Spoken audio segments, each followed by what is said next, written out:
Ahmednagar news. Junior world taekwondo championship स्पर्धेसाठी भारतीय संघात निवड। इंडिया तायक्वांदोच्या वतीने घेण्यात आलेल्या champion of champion junior kyorugi 2024 Kanpur Uttar Pradesh येथे झाल्या। तायक्वांदो असोसिएशन ऑफ महाराष्ट्र व सातारा जिल्हा ॲमेच्युअर तायक्वांदो असोसिएशनची एपी स्पोर्ट्स अकॅडमी आगाशिव नगरची आंतरराष्ट्रीय खेळाडू कुमारी प्रिशा संतोष शेट्टी हिने सुवर्ण पदक प्राप्त केले।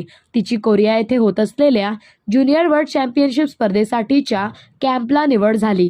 याबद्दल तिचे हार्दिक अभिनंदन। याआधी तिने कॅडेट वर्ल्ड चॅम्पियनशिप तसेच एशियन तायक्वांदो चॅम्पियनशिपमध्ये भारताला कांस्य पदक मिळवून दिले। हिला प्रशिक्षक श्री अक्षय संजय खेतमर यांचे मार्गदर्शन लाभले व कराड तालुका अध्यक्ष श्री अमोल पालेकर यांनी अभिनंदन केले।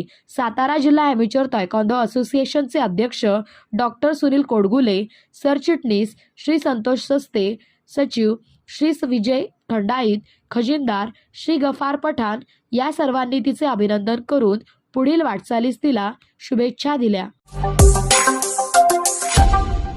Smart Ahmednagar news.